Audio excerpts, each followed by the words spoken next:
একটি রাজার তিনটে প্রশ্ন। মানুষের জীবনে সবথেকে বড় প্রতারণা কে করে? সবথেকে বড় ধোঁকা মানুষকে কে দেয়? একজন ব্যক্তির সবথেকে বড় দুর্বলতা কোথায়? সে তার জীবনে সত্যতাকে কখন স্বীকার করে? বন্ধুরা, আজকের কাহিনী খুবই জ্ঞানবর্ধক এবং শিক্ষাপ্রদ হতে চলেছে।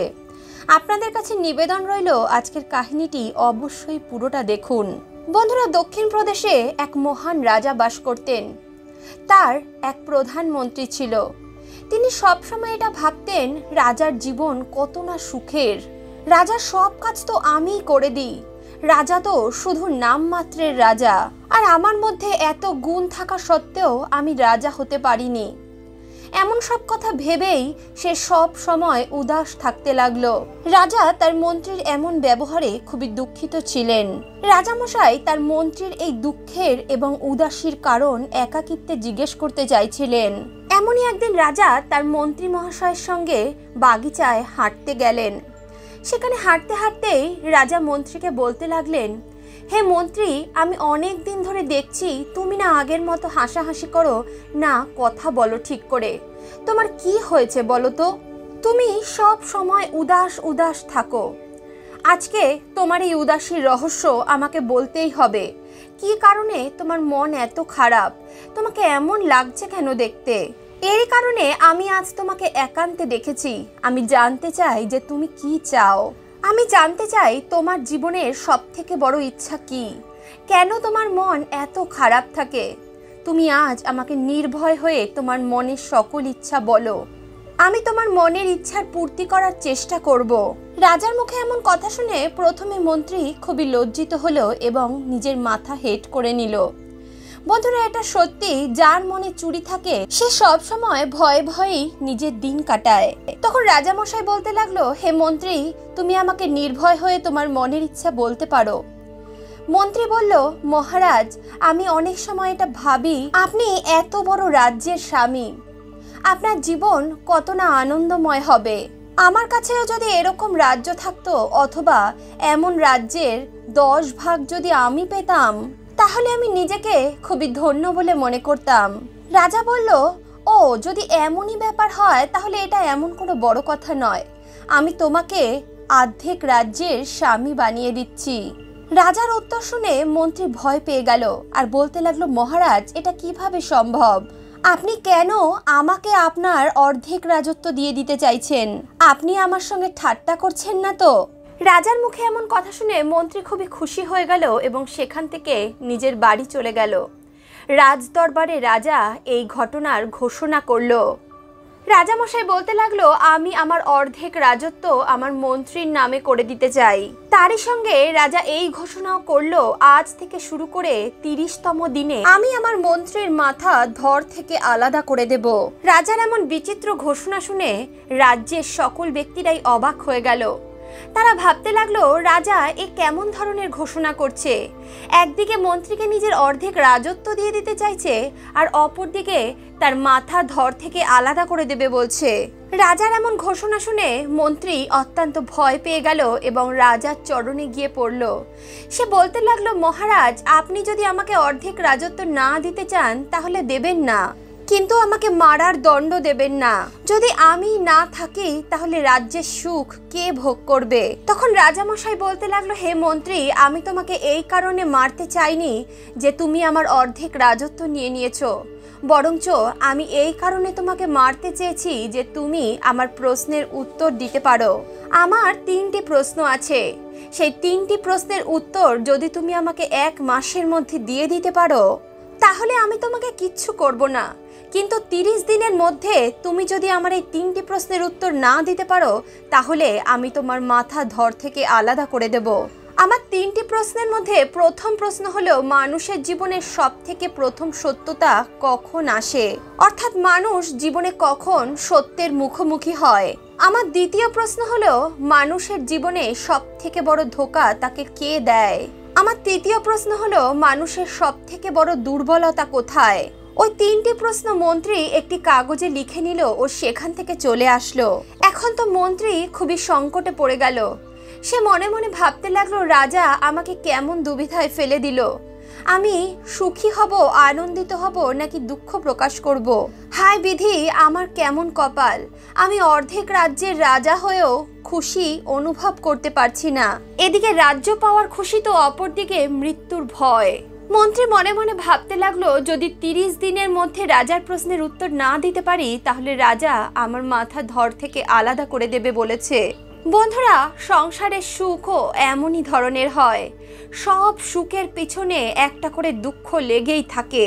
যদি আপনার জীবনে কখনো সুখ চলে আসে তাহলে সেটা পেয়ে কখনো অহংকার বোধ করবেন না, কারণ সেই সুখই আপনার জন্য দুঃখ নিয়ে আসতে পারে। বন্ধুরা, এটা কটু হলেও সত্য কথা। মানুষ যখন অধিক ধন সম্পত্তি প্রাপ্ত করে ফেলে তবে তার সঙ্গে সঙ্গে আপনার শত্রুর সংখ্যাও বৃদ্ধি পায়। আপনাকে লুটে নেওয়ার জন্য মানুষ সব সময় 2 হাত বাড়িয়ে বসে থাকবে। সব সময় আপনি ভয়ের জীবন যাপন করবেন। হাজার রকমের চিন্তা আপনার মাথায় সব সময় ঘুরপাক করবে।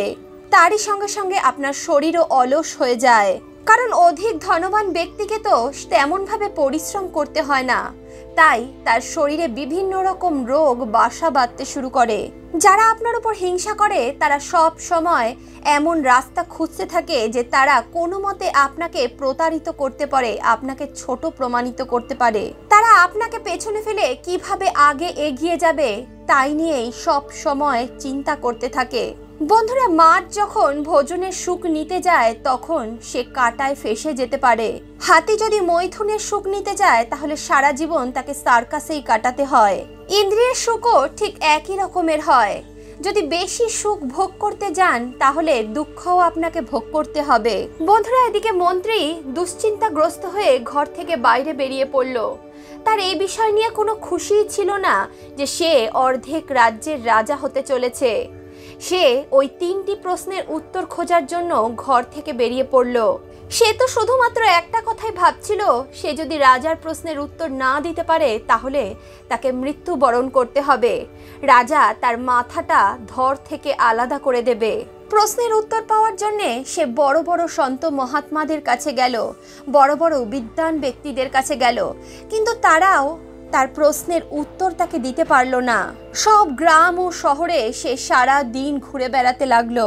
সারা দিন রাত এইভাবে হাঁটতে হাঁটতে তার পায়ের চপ্পলটাও ঘিসে গেছিল, তার জামা কাপড়ও ফেটে গেছিল। স্নান ধান করার মতো খাওয়ার মতো সময়ও তার কাছে ছিল না। তার শুধু একটাই চিন্তা ছিল কিভাবে সে তার প্রশ্নের উত্তর পেতে পারে। এইভাবে ঘুরতে ঘুরতে অনেক দিন কেটে গেল। যত দিন এগিয়ে আসতে লাগলো মন্ত্রীর চিন্তাও তত বেড়ে যেতে লাগলো। তার পায়ের তলার ছাল উঠে গেছিল, হাঁটা তার পক্ষে মুশকিল হয়ে যাচ্ছিল। তাও সে পথ অতিক্রম করে চলেছিল। দেখতে দেখতে 1 মাস হতে লাগলো, আর একদিন গেলেই মাস শেষ হয়ে যাবে। মন্ত্রী খুবই হাঁপিয়ে গেছিল। পরদিন সকাল হতেই রাজা তার মাথাটা ধর থেকে আলাদা করে দেবে, এটা ভেবে ভেবেই তার মন ভারী হতে লাগলো। তার হৃৎপিণ্ডের স্পন্দন বাড়তে লাগলো। ঘুরতে ঘুরতে সে এক মহাত্মা ব্যক্তির কুঠিরের সামনে এসে পৌঁছলো। সে ভাবলো, এই মহাত্মা হয়তো আমার প্রশ্নের উত্তর আমাকে দিতে পারেন। শুধুমাত্র তিনি তার শেষ সম্বল ছিল। মন্ত্রী দেখলো মহাত্মা তার কুঠিরে খুবই আনন্দের সহিত বসে আছেন। মহাত্মার পাশে একটি কুকুর বসেছিল, যে একটি পাত্রে রাখা দুধ নিজের জিভ দিয়ে চেটে চেটে খাচ্ছিল। অপরদিকে মহাত্মা একটি শুকনো রুটিকে জল দিয়ে ভিজিয়ে ভিজিয়ে খুবই আনন্দের সহিত খাচ্ছিলেন। মহাত্মা যখন দরজার সামনে দেখলেন, তিনি দেখতে পেলেন এক ছেঁড়া ফাটা বস্ত্র পরে এক ব্যক্তি তার দরজার সামনে উপস্থিত হয়েছেন। সেই ব্যক্তি খুবই দৈন্য দশায় ছিল।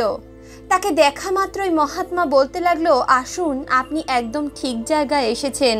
আপনার 3টি প্রশ্নের উত্তর আমার কাছেই আছে। মহাত্মার এমন উত্তর শুনে সেই ব্যক্তি খুবই অবাক হলো। সে ভাবতে লাগলো, মহাত্মা এই প্রশ্ন আমার কিভাবে জানে? তিনি এটা কি করেই বা জানলে যে আমি কে আর কোথা থেকে এসেছি?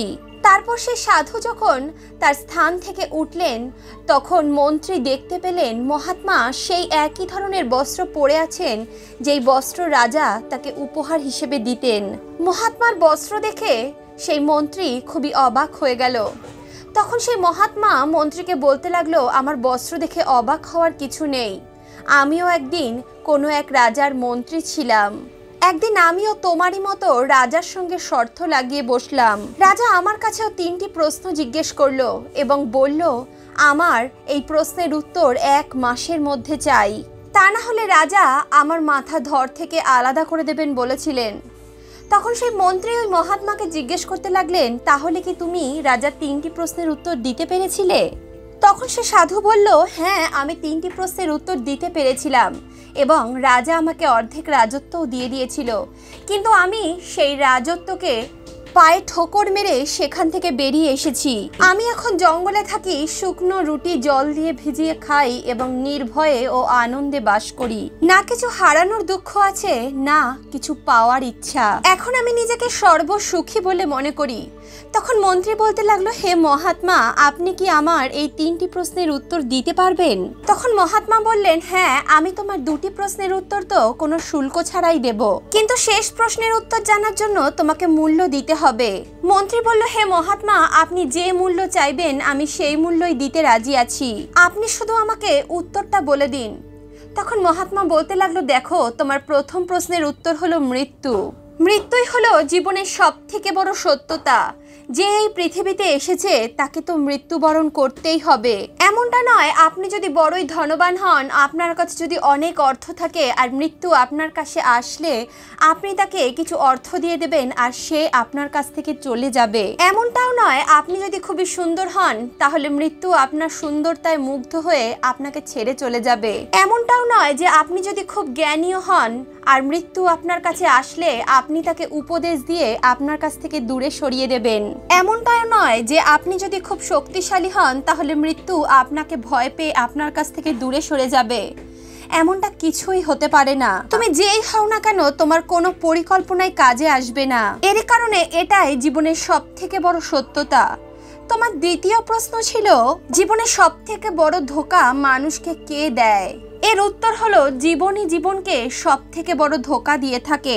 মানুষ জীবন পেয়ে নিজেকে কি না ভেবে ফেলে। মানুষ ভাবে আমি এটা, আমি ওটা, আমি এটা করতে পারি, আমি ওটা করতে পারি, আমি সবাইকে খাওয়াচ্ছি, পড়াচ্ছি, মানুষ করছি, আমার জন্যে লক্ষ লক্ষ মানুষ জীবিত রয়েছে।